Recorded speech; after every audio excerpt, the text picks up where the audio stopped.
Off as he wanted to. Did already. His name is Boona.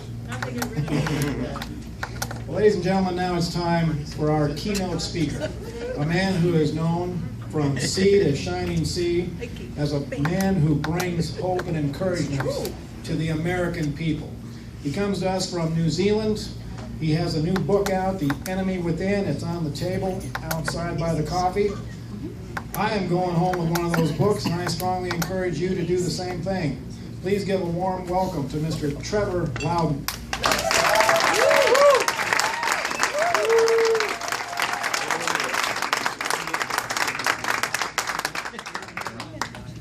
Thanks very much, Bill. Can everybody hear me okay? Yes. Can you understand the southern accent? Yes. I love New Zealand. Thank you. Well, thanks very much for coming today, folks. Thanks very much to Doug for putting this on. It's great to see a lot of familiar faces here. I've spoken in front of you many times before. Great to see Peter and Gerald and many of the others in the audience. Reagan says you should always start with a little bit of levity. Well, I was in Los Angeles recently and I bought some food from a vendor, street vendor. He gave me the food, I gave him the money. He said, "Oh, you have an accent." I said, "Yes, I'm from New Zealand." He said, "Well, where's that?" And I said, "Well, it's down by Australia." He said, "Where Arnold Schwarzenegger comes from." And he votes people.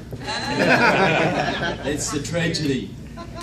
But people always ask me why I care about the United States. I say there are two reasons. The first is simple gratitude.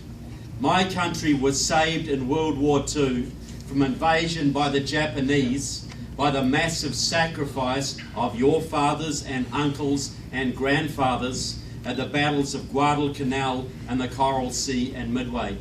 And that's a very strong memory, folks. The other reason is related, but a little more selfish. Ronald Reagan had it right.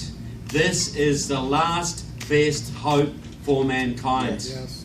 If freedom should fail in the United States, if you lose your constitution, your liberty, your economic dynamism, and your military superiority, all of which are in grave danger, the bad guys of this planet, I'm talking Russia, China, Iran, Cuba, Nicaragua, Venezuela, North Korea, and their radical Islamic allies, and they are allies, folks.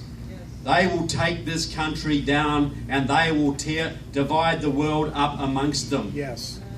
If you're an ally of America right now, Australia, Britain, Canada, Germany, Israel, South Korea, Taiwan, you're freaking out right now because you see the leadership of this country loves the bad guys a lot more than they love the good guys. Yes. Yes. Causing big instability, folks. Your allies are looking at you and they are wondering, is it worth being America's friend? They saw what your president did to Poland and the Czech Republic. One of his first acts of office was to cancel the missile shield that was supposed to protect them from the Russians. Then they saw him abandon Georgia to the Russians. Then, when there was a genuine rebellion in Iran against the mullahs, Obama did nothing, and thousands died. Then, when the Communist Party of Egypt and the Muslim Brotherhood took out your former ally Mubarak, Obama cheered them on. And now they're looking at the Ukraine, folks. And you have to remember what Napoleon said about the Ukraine. Whoever controls the Ukraine controls Europe. Whoever controls Europe controls the world. This is big stakes we're playing for here, folks. A lot of Americans don't quite understand what's at stake. You know, so far, Mr. Obama, you got to realize the Ukrainians, they have a treaty signed in your Senate under Bill Clinton, guaranteeing them American protection from Russian aggression. They gave up their nuclear arsenal for that promise, folks. And now that they need it, where is it? So far, Mr. Obama has sent them a few $100 million of non-lethal aid and John Kerry. Think about it, people. Who is John Kerry? He's basically Jane Fonda with less testosterone.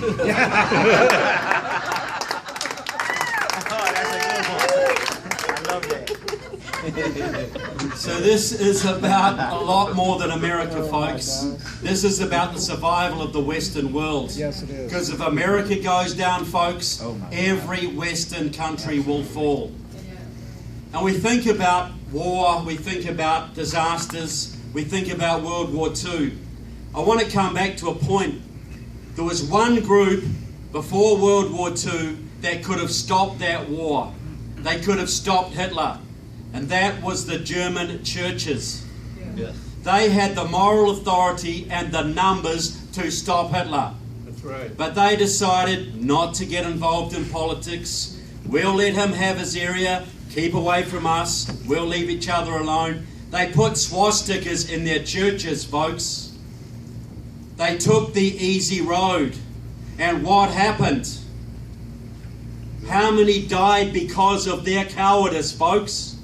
6 million Jews, hundreds of thousands of Germans, millions of Europeans, hundreds of thousands of your boys died because of that gross negligence.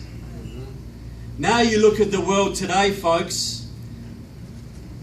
30 million, 50 million Christians didn't vote in the last election for whatever reason. They could have changed the government in the last 2 elections, but they chose not to. Right. Now you have hundreds of thousands of Christians being slaughtered in the Middle East and Africa. Whole cities being wiped out. Horrible tortures, horrible atrocities.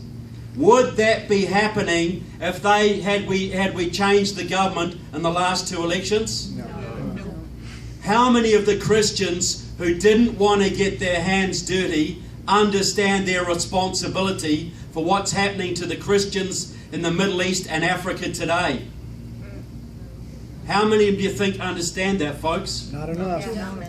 Well, we have to take that message. Anybody who's involved in churches, you have to take that message to them, people, because there's a big responsibility here, and there's a lot of gross negligence been going on. Right. Now, I want to change tack a little bit, because I want to talk about why I support Ted Cruz rather than the other candidates in the mix. And I want to go back a little bit in history. Back to 1976. You had been losing your liberties in this country, Republican, Democrat for decades. Tweedledum and Tweedledee. And the people were getting pretty darn disgusted. Yes. But they had nowhere to go. But that year, they finally got a choice. Because that year, a man came out of California who spoke of a shining city on the hill, and peace through strength, and liberty and American exceptionalism. And hundreds of thousands of people, just like you, got fired up by Ronald Reagan's message. And a whole bunch of them got excited, and they thought, we'll join the Republican Party, we'll get behind Reagan, and we'll make sure he gets that nomination in 1976. And what did the Republican old guard, the Rockefeller Republicans, what did they think of Ronald Reagan and his supporters, people? They despised them. Yes. They hated them. Ronald Reagan was far too extreme to be elected. Ronald Reagan would destroy the Republican Party. Ronald Reagan was banned from Ohio in 1976 by that state's GOP, folks. They hated him. And they just beat him, and they gave the nomination to Gerald Ford, and Ford went up against Jimmy Carter, and Carter won. How did those Carter years work out for you guys? Barrel of laughs, were they? Interest rates up to here, gas queues round the corner, gave away the Panama Canal, gutted your military, Iranian hostage crisis, your second worst ever president, folks. Yes. You're still suffering from them today. Right. But the really important point is this. The grassroots did not give up. They took over those precinct committee positions, the township committees, the nominating bodies of the party, the Republican assemblies, what they called the Republican wing of the Republican Party, the Tea Parties of the day. They stayed the course inside the GOP, and they got organised, and they got focused, and they got angry. And when Reagan ran again in 1980, this time they refused to take no for an answer. This time they had the strength on the ground to force the old guard to give them their candidate. And they got it. Reagan got the nomination. He went up against Jimmy Carter and he took him out 48 states to 2.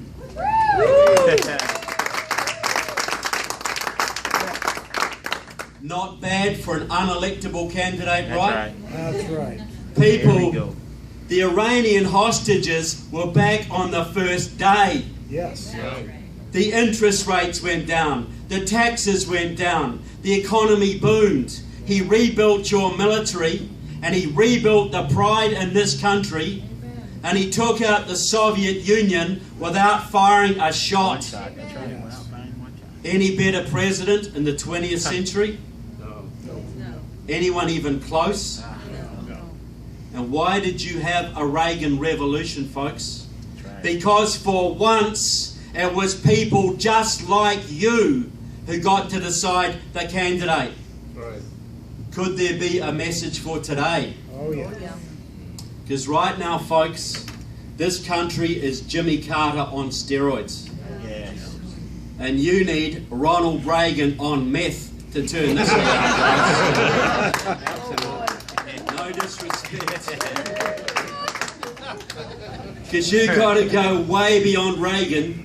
You have to gut your federal government and you have to restore your constitution.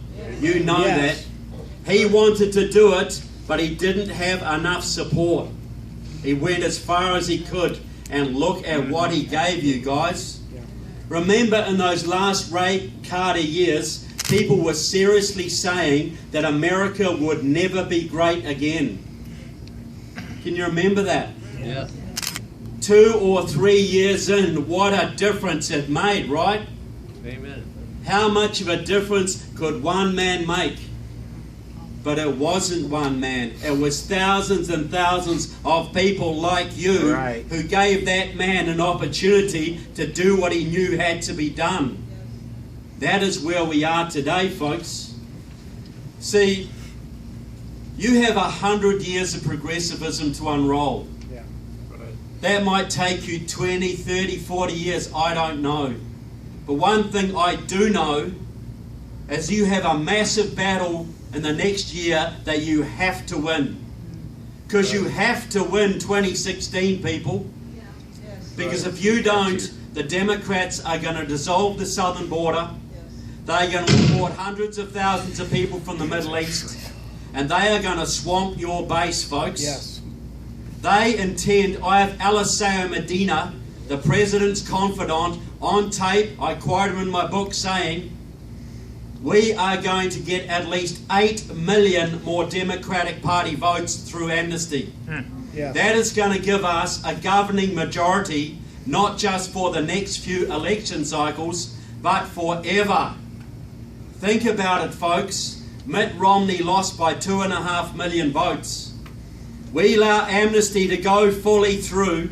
They get 8, 10, 12, 14, who knows, million votes. Do you think they're ever going to give up power again? Ever?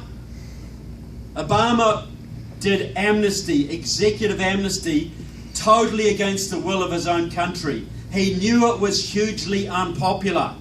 But Obama is a Leninist. And they believe in 1 step backwards for 2 steps forwards. He gave up amnesty. He got amnesty, knowing it would cost him the Senate, because he knew it was the road to the one-party state. The Democratic Party, controlled by the unions and their Marxist masters. That's why he did it, folks. That's why we don't have 20 years. That's why we can't go for third parties. That's why we have to win the next election and win it big. Right.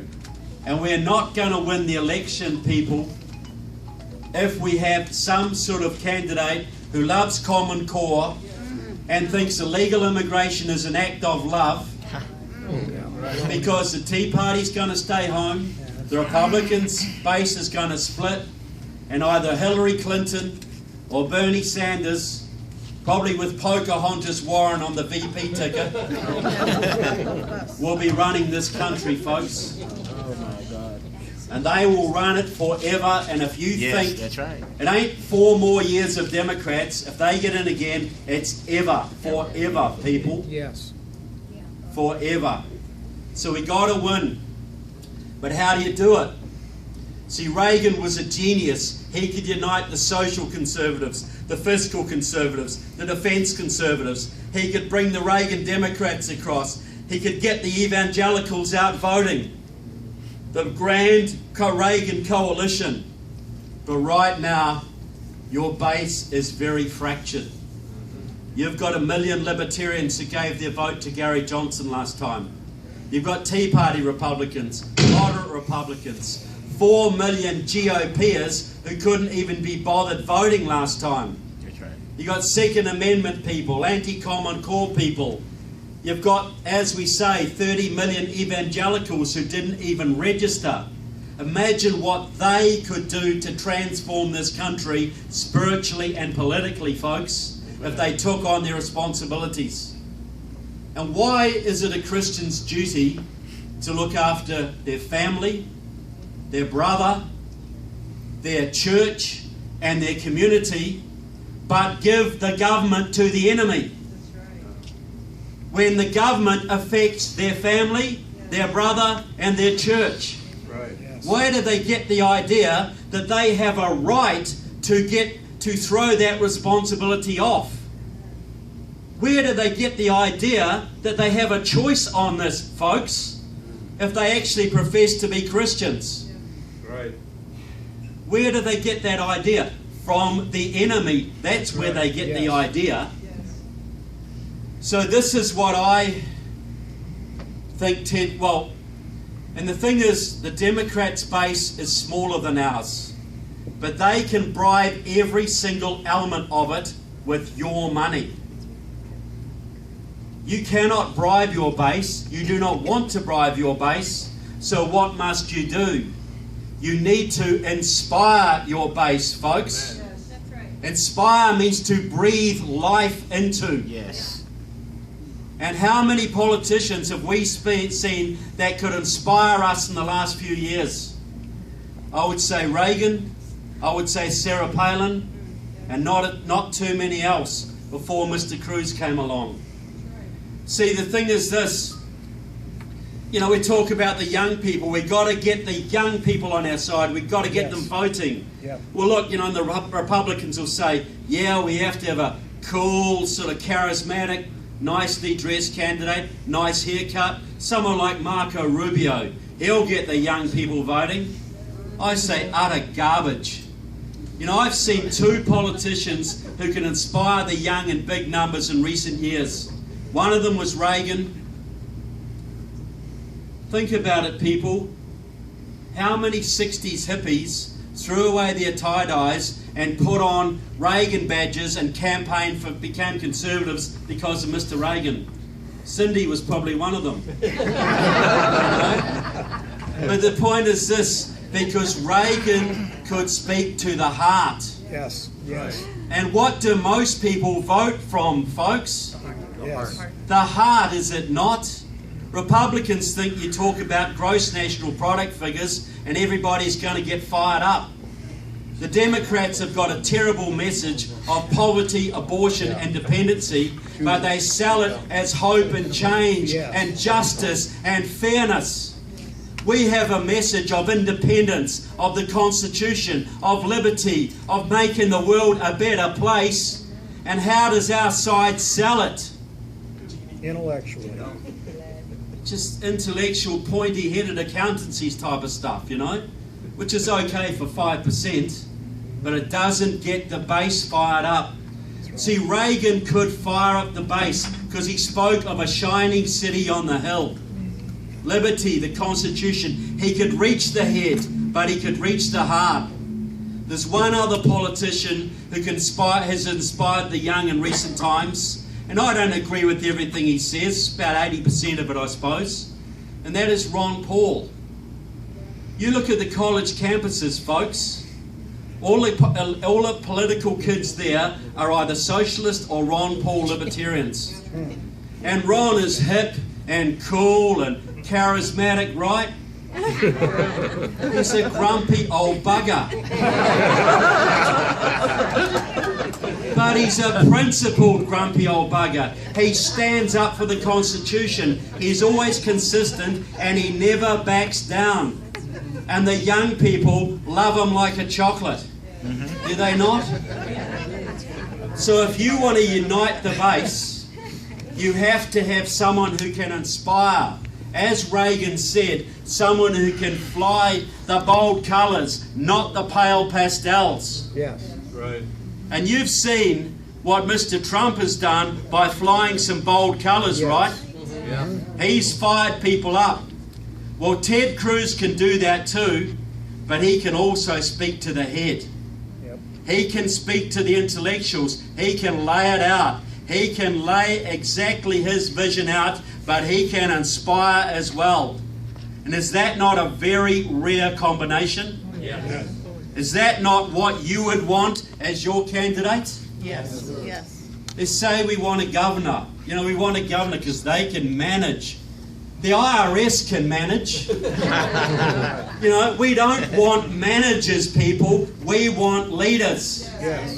We need Churchills and Reagans and Thatchers. There we go. Abraham Lincolns. We don't want Gerald Fords and Richard Nixons, whatever, and Bob Doles. We need some Bob who? We need someone who can inspire the base, because we are in crisis, folks. Yes. We may have one chance left at this. We cannot risk on a candidate who cannot get the whole base inspired. Now, I'm going to make a little suggestion here because, I'm going to do something that's normally considered quite rude. But I'm a Kiwi, I can go home, right? Because you don't go to someone else's country and tell them how to run things. But this is a suggestion I would like to make to Mr. Cruz, and maybe you can modify this idea and take it forward. Because your base is fractured, as I said. A little bit of friction going on, you might have heard of that. We can't afford it, because everybody in your base has different agendas. The Democrats are like sheep. They will follow the leader. That's what they do best. But we don't think like that. We don't even want to be involved in politics. We have better things to do. We only do it because we have no choice left to save our liberty. No sane person wants to be involved in politics, folks. Anybody who wants to be president, that's the one you don't want to be president. Okay? And I think Ted Cruz feels a calling. I'm sure he'd be rather doing other things, but he knows he has a duty here, as we all have duties. So this is what I would suggest to Mr. Cruz as a technique for firing the base and helping to come to a great victory. You've got all these candidates out there, 17 of them now, some of them with great strengths. You've got a whole bunch of good conservative leaders in this country with great strengths. Now, as some of these candidates drop away, what normally happens is their base picks up their toys, throws them out of the cot, and goes with them. And we lose that big base of support.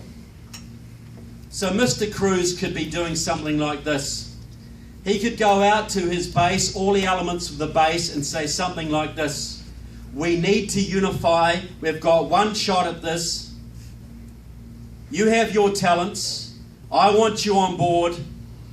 And this is what I think we can do. This is what I'm offering you to inspire you. As you drop out, I'm going to start naming you to my cabinet if you want that position.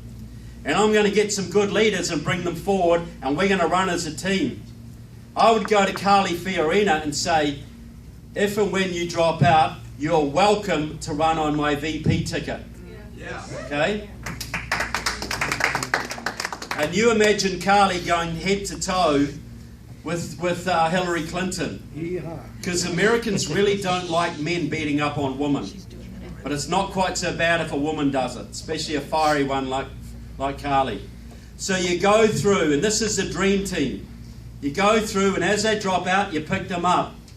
First one would be Rand Paul, Secretary of the Treasury. And he can do what he darn well wants to the Federal Reserve and the IRS, carte blanche. And Ron could help him. And then for you energy voters, Sarah Palin, Secretary of Energy. Drill, baby, drill. Drill in your backyard if you want to. $1 a gallon gas for every American family. Scott Walker, Secretary of Labour. Sick those unions, Scott. Right to work in every state. And you know those federal lands they think they own out in the West? I would say to them, we're going to make Mike Lee Secretary of the Interior, and his job is going to be to give them back to their rightful owners so they can mine and farm them for their people, folks. And who do you think would make a great Secretary of Commerce, folks? Donald Trump. And his job's going to be get rid of the EPA, get rid of OSHA, get rid of the regulations, get American businesses working and employing people again. And what about Secretary of Defense? Who do you think would make a great Secretary of Defense? Alan West. Absolutely. Wouldn't that terrify the enemy? Then you keep going through. For instance, Dr. Ben Carson, Secretary of Health and Human Services. And the welfare culture, Mr. Carson. Restore dignity to our communities. And then Secretary of State. It would have to be John Bolton, wouldn't it? Oh, yes. And his job would be to flip the bird to Mr. Putin and the Ayatollahs. And to rebuild the Western Alliance. I like that. Education. And what about, very important, ambassador to the United Nations? Done. No one. That's right. There you go. That's right. Attorney General Trey Gowdy. Go after those vote fraudsters, people. Prosecute and jail them. Thankfully, that's not a problem in your state. And then, for those millions of Christians, if they're not already fired up by Ben Carson and Sarah Palin, a lot of them don't care about politics, but they do care about the education of their children. They love homeschooling. They don't want Common Core. I would say to them, vote for our team and your millions. We'll make David Barton Secretary of Education.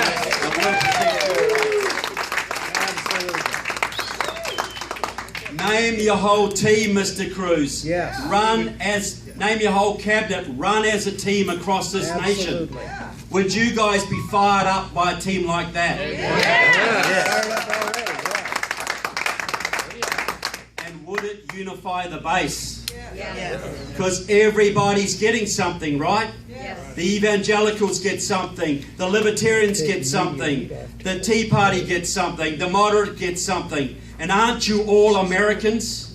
Don't you all deserve representation in your own government? Because right now, folks, every 4 years, the Republicans play their quarterback against the entire offensive team of the liberal media. And guess what happens? Why don't you play your team against their team, folks? Because your team's a lot bigger than theirs is, a lot stronger. See, I've been, you think about it, 10 years ago, nobody talked about the Constitution in this country, except a few professors maybe. But with the Tea Party, Glenn Beck, Mark Levin, 912s educating people all over this country about the Constitution, things are very different now, folks. I've spoken in 43 of the 57 states now, guys. Checking you're awake. And I tell you what, the bluest of the blue states and the reddest of the red states, there's an army out there now. And that army loves the Constitution, understands the Constitution, and wants to fight for it. Yes. They want